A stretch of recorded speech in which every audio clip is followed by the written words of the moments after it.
Coucou tout le monde, c'est Julie de Superbiz. On se retrouve pour la suite de la série de ce qu'on peut faire avec la scoring board de Action. Alors aujourd'hui, je vous propose de faire des petits paniers. Alors c'est vrai qu'on approche de Pâques, mais ça peut aussi servir pour plein d'autres occasions. Donc ça peut être pour faire des centres de table ou des petits marque-places avec des chocolats pour vos convives à un repas. Ça peut être aussi pour décorer ou pour un goûter d'anniversaire d'enfants avec des petits goodies par exemple. Enfin voilà, c'est très vaste. J'en ai fait un grand, je vous le montre, et puis je vous le montrerai un peu plus loin tout à l'heure. Donc celui-ci, je me suis amusée à mettre 2 anses, et j'imagine très bien d'avoir un centre de table Pâques, avec des petits œufs, des gros œufs en chocolat, et des lapins, enfin voilà, ça peut être rigolo. Bien sûr là je l'ai fait en papier craft, mais forcément hein, on peut faire avec un papier dans le thème. Alors, pour ces paniers, on va avoir besoin de cette face-là de la scoring board et puis de cette partie-là de la cartonnette. Donc, on va partir sur une base de boîte. Et pour celle-ci, moi, je vais faire la plus petite. Donc, sachant que pour le grand panier que je vous ai montré, je suis partie sur un papier de 20,3 par 20,3. Et donc, mon panier, il fait 10 par 10. Enfin, 10,2 par 10,2. Voilà. Là, celui-ci, il fera 5,1 par 5,1 et donc mon papier est coupé à 15,2 par 15,2. C'est-à-dire que cette ligne-là, alors, cette zone-là, c'est les inches, cette zone-là, c'est les centimètres. Cette ligne-là, c'est votre papier de départ.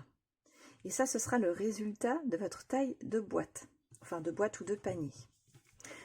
Ici, vous allez avoir les mesures auxquelles vous devez faire vos plis. Donc très simple en fait, parce que ça se répète à chaque fois. J'ai pas remarqué qu'il y avait 2 variations en fait. Donc on s'occupe pas de la partie noire. Hein. Alors, pour celui-ci, on me dit de marquer les plis à 5,1 de chaque côté. Alors je pousse ça, on n'aura pas besoin du plioir et la punchboard. Donc je marque mes plis à 5,1, je vais le faire au dos de mon papier. Alors hop. Mes centimètres sur cette planche, ils sont ici et ici. Donc je vais me mettre en bas, comme ça je suis juste à côté. Et alors là c'est facile parce que le 5,1, il est pile en face de la ligne du rainurage. Voilà.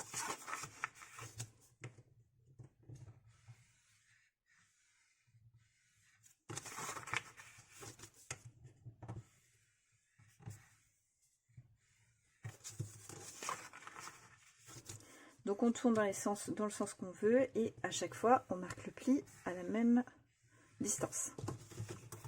Ensuite, on n'a plus besoin de la planche de rainurage. Moi je vous conseille de marquer vos plis avant de faire le découpage. Vous allez gagner du temps, vous allez voir, parce qu'une fois que c'est découpé, c'est un petit peu plus compliqué. Voilà. Donc j'ai choisi un petit papier gourmandise. Je pense que c'est d'actualité. Voilà le résultat. Alors maintenant on va découper. Donc on va découper ici et en face le même pli. Hop.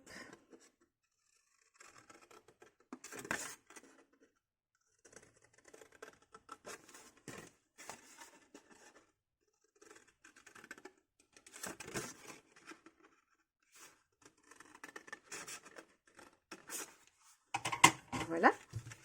Et puis alors, maintenant, vous allez rabattre en fait une partie, les parties extérieures vers l'intérieur de votre papier. Ok? De manière à avoir l'ouverture de panier que vous voulez. Donc ça, c'est vous qui voyez. Vous pouvez essayer de l'avoir très large. Moi, je pense que quand ça se chevauche juste au-dessus, c'est mignon. Voilà, comme ça. Donc pour la fixation, il y a plusieurs possibilités. Vous pouvez utiliser des attaches parisiennes, des œillets ou tout simplement coller. Il n'y a pas besoin d'avoir beaucoup de matériel. Je n'ai pas sorti mes attaches parisiennes. Ma pince à œillet ne fonctionne pas très bien et puis j'ai un peu mal à la main. Donc je vais faire avec le collage. Mais voilà, soyez libre de faire comme vous le sentez. Donc je fais mon collage et on se retrouve après. Alors j'ai fait le collage. Voilà, on peut choisir donc l'écartement des petits côtés. Donc moi j'ai souhaité les remonter un petit peu. Et puis j'ai préparé une bande de papier. Alors pour cette dimension-là, je trouvais que ça fonctionnait bien avec une bande de 19 cm et en largeur 1 cm. Donc je suis venue appliquer le premier côté. Et il me reste à coller celui-ci. Donc voilà le résultat. Je pense que comme c'est un petit panier, il faut quand même avoir un petit peu de hauteur avec le lance pour qu'on puisse piocher dedans si c'est pour mettre des bonbons ou des goodies. Alors voilà le résultat terminé. On peut imaginer aussi avec la punchboard, avant le collage, faire les angles de des petits côtés. Et moi j'avais envie, bon j'ai choisi de le mettre comme ça parce que ça me paraissait plus pratique, mais j'avais aussi envie de mettre une bande dans l'autre sens, plutôt que ici. Si ça avait moins remonté, si j'avais choisi de les mettre un peu plus ouverts, je pense qu'en fait ça aurait pu être très joli aussi. Donc, je mets rapidement, mais juste pour qu'on puisse imaginer un peu ce que ça peut donner. Bon, sur une anse plus longue et plus adaptée, ça peut fonctionner.